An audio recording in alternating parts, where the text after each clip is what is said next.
আসসালামু আলাইকুম, কেমন আছেন সবাই? তো আপনারা সকলে অবগত আছেন যে Narsingdi chambers of commerce and ইন্ডাস্ট্রির উদ্যোগে মাসব্যাপী শিল্প বাণিজ্য মেলা শুরু হয়েছে। তো আজকে চলে গেলাম সেই বাণিজ্য মেলাতে দেখতে যে কি কি আছে এখানে বা কি কি উঠেছে নতুন করে। তো মেলাতে যাওয়ার প্রবেশ মূল্য মাত্র 20 টাকা। তো আমরা সেখান থেকে অনেকগুলো টিকিট কালেক্ট করে আমরা চলে গেলাম মেলার ভিতরে।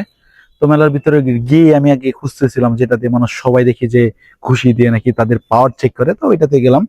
তো ওখানে আসলে গিয়ে প্রথমে এখানে গিয়ে দেখতেছি মানে কিছু মেয়েরা ট্রাই করতেছে, মানে এখানে মোটামুটি সবসময় ছোটখাটো ভিড় লেগে থাকে। তো গিয়ে দেখতেছি একটা মেয়ে খুব খুব খুব বেশি ট্রাই করতেছে দেওয়ার জন্য, কিন্তু আসলে ওটা ওইরকম ভাবে হচ্ছিল না। 2-3 বার ট্রাই করার পর আর হচ্ছে না। তো এটা দেখে তো তারা কোনোভাবে করতে পারতেছে না। তো পরে কি করলাম, কি আমি দিলাম ওদের না পারার কারণে আমি দিলাম। তো দিয়ে দেখলাম যে কত উঠতে পারে। তো আমি টোটালি 3 বার ওইখানে পাঞ্চ করেছি।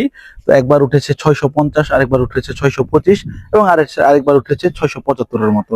তো ওখানে পাঞ্চ দেওয়া শেষ করে মেলার বিভিন্ন স্টল গুলো দেখলাম।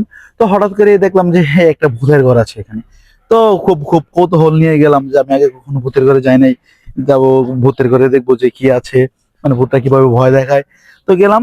তো যাওয়ার পর আসলে আমি বা আমরা ভূত দেখে কি ভয় পাবো, মানে ভূতেরাই উল্টা আমাদের দিকে ভয় পাচ্ছে। আসলে এটা শুধু নামে একটা ভূতের ঘর ছিল, মানে কাজে কর্মে কিছুই না, এখানে জাস্ট শুধু অযথা কিছু ধোয়া দিয়ে আর অন্ধকার করে মানে বোঝাতে যাচ্ছে যে ভূতের আসলে একটা ভাইব দেওয়ার জন্য। তো আসলে এরকম ভূত মানে এগুলাতে দেখে ভয় তো দূরের কথা, আর হাসতে হাসতে পেট ব্যথার মতো একটা অবস্থা।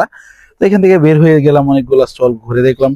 তো স্টল গুলো ঘুরে দেখে আসলে সব স্টল গুলা প্লাস হচ্ছে যে নাগরদোলা ছিল বা আরো যেই জিনিসগুলো ছিল, মানে খুব দেখার মতোই ছিল আর কি। তো ওভারঅল সবকিছু মিলে আসলে খুব উপভোগ্য ছিল সময়টা। এখানে আসলে আপনি আর আসলে মানে যে খুব বেশি মন খারাপ করে যাইতে হবে এরকম না, এখানে আসলে খুব সুন্দর উপভোগ করতে পারবেন। তো আমরা গিয়েছিলাম খুব দুপুরের দিকে, মানে দুপুর বলতে 12টা-1টার দিকে গিয়েছিলাম। তো এখানে আসলে ওইরকম ভাবে লোক সমাগম খুব বেশি ছিল না। এখানে মানুষ বেশিরভাগই রাত্রে এবং হচ্ছে বিকাল বেলায় সবচেয়ে বেশি ভিড়টা পাওয়া যায়। তো এখানে আসলে আপনারা গেলে খুব ভালোভাবেই মানে সময়টা উপভোগ করতে পারবেন, হতাশ হতে হবে না। তো আজকের ভিডিওটা এই পর্যন্তই। আশা করি সবাই ভালো থাকবেন, সুস্থ থাকবেন এবং পরবর্তী ভিডিওর জন্য অপেক্ষা করবেন। ধন্যবাদ সবাইকে। আসসালামু আলাইকুম।